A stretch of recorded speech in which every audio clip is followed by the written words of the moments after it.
So I'm going to be doing something a little bit different today. Since I've been getting kind of bored with just playing games, I decided I'm going to read some fanfiction. And all the links to the fanfiction, if you're interested, are in the comments or in the description below. So today we're going to be doing some Putin fanfiction, and they're going to be with U.S. Presidents Obama and Trump. They are not meant to be political statements on my part. It's just what I found funny and what I just randomly Googled one day. So I'm just putting that out there. Let's get into the story. Chapter 1. The Meeting. Strong Putin sits at the hotel bar of Trump Tower wearing nothing but a trench coat and satin Speedo. He sips his dirty martini nervously, tapping his fingers to the tune of For the Love of Money, The Apprentice's Season 1 theme song. He is waiting for something, or is it someone? The bartender gives him a sultry look. She's usually not attracted to her past patrons, but it's rare to find a man so intense pounding cocktails on a Tuesday afternoon. Maybe it's his soulless eyes or his intimidating silence, but the bartender knows Strong Putin is different. The two exchange eye contact as the air swells with lust. Then, suddenly the bar phone rings. She hurries to pick it up, repeating yes several times before hanging up.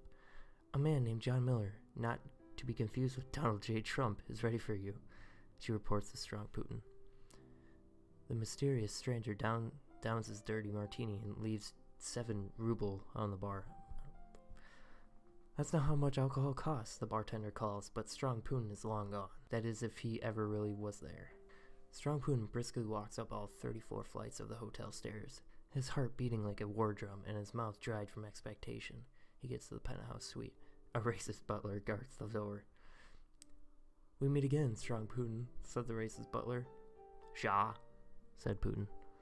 The racist butler peels back the ornate doors to a room so gouch. It's fit for these words. A golden rug in the shape of a toupee lined the floor. Mounted heads of Tammy Lee, Bowie Hogg, and Bill. I don't know these people. Forgotten stars of unscripted television's past adorned the 15-foot marble walls. A full-length mirror covered the entirety of the ceiling. It was a wonderful seduction and distaste. John Miller or Donald Trump, whispered Strong Putin in a croon so sweet that history between the old lovers permeated the air. Both, yelled Big Trump. The blinds were drawn. The rose-gold sun kissed Big Trump's hairless thighs. Putin slowly unbuttoned his trench coat. His pectorals were covered with a silver coat of a man that knew famine, pain, and KGB secrets. The silver coat of a man that knew famine, pain, and KGB state secrets. The desires are, Strong Putin whispered, unconventional. And that's the end of the first story. Okay.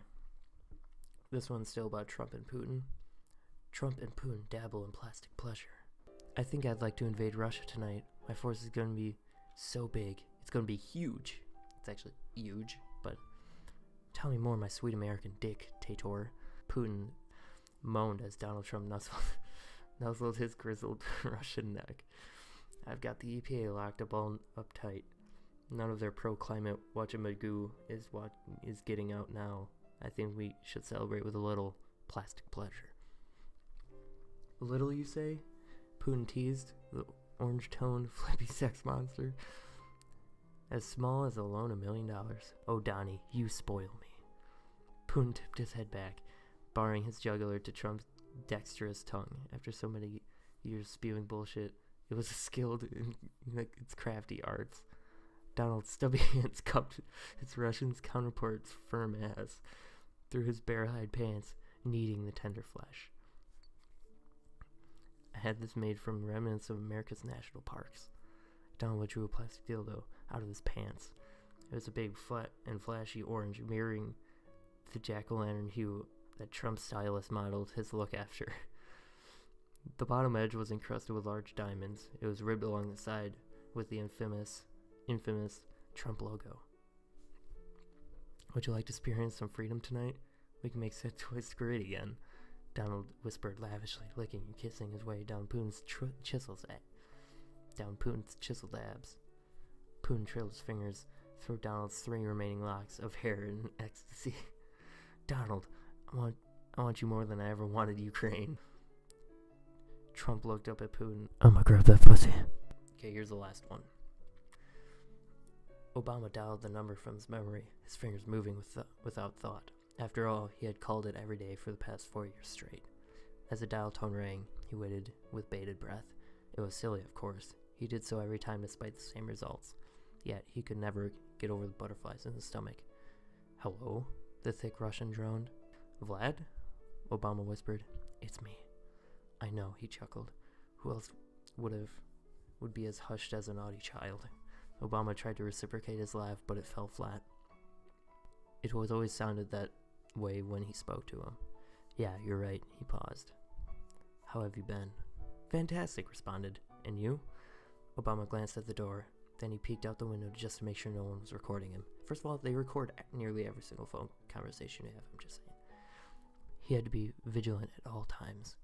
The first lady's being a bitch as always, he sighed. I can't wait until we can finally be together. You should divorce her, Putin suggested. I did with my she-devil. Best decision in my life.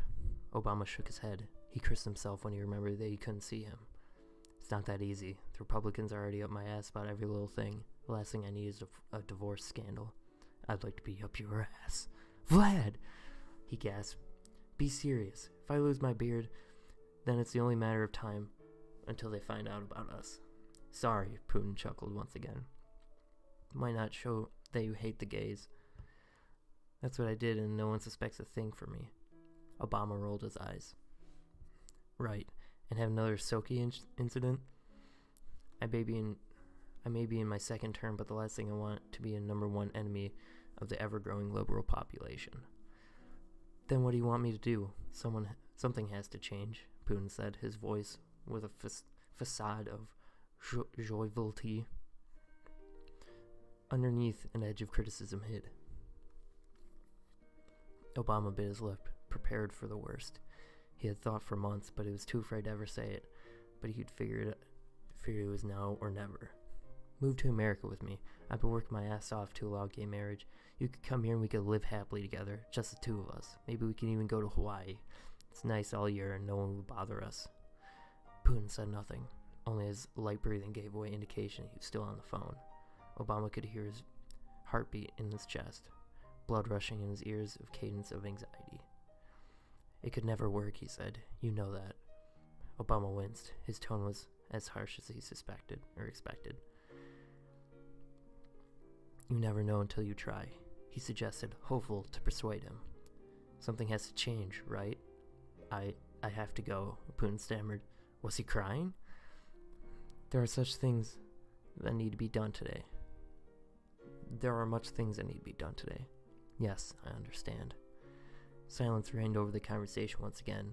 Neither had the will to hang up, taking in each other's presence thousands of miles away.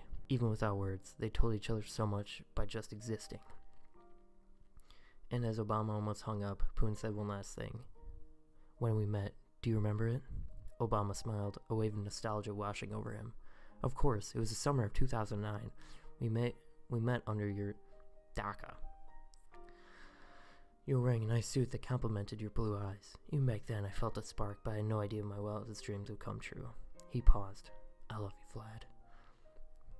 If it was possible to hear some grin from ear to ear through the phone, Obama just did. I love you too. And with that, Putin hung up. Obama held the phone in his hand for a few more brief seconds in shock. He had said it back. He couldn't believe that he really said the words he craved to hear. His head was spinning with unearthly euphoria. But a knock at the door forced Obama to collect his wily thoughts. In a mad scramble to look presentable, he disposed of the phone and straightened his collar. As the door swung open, he begrudgingly wiped his dopey smirk off of his face. One day, maybe he would be with the love of his life.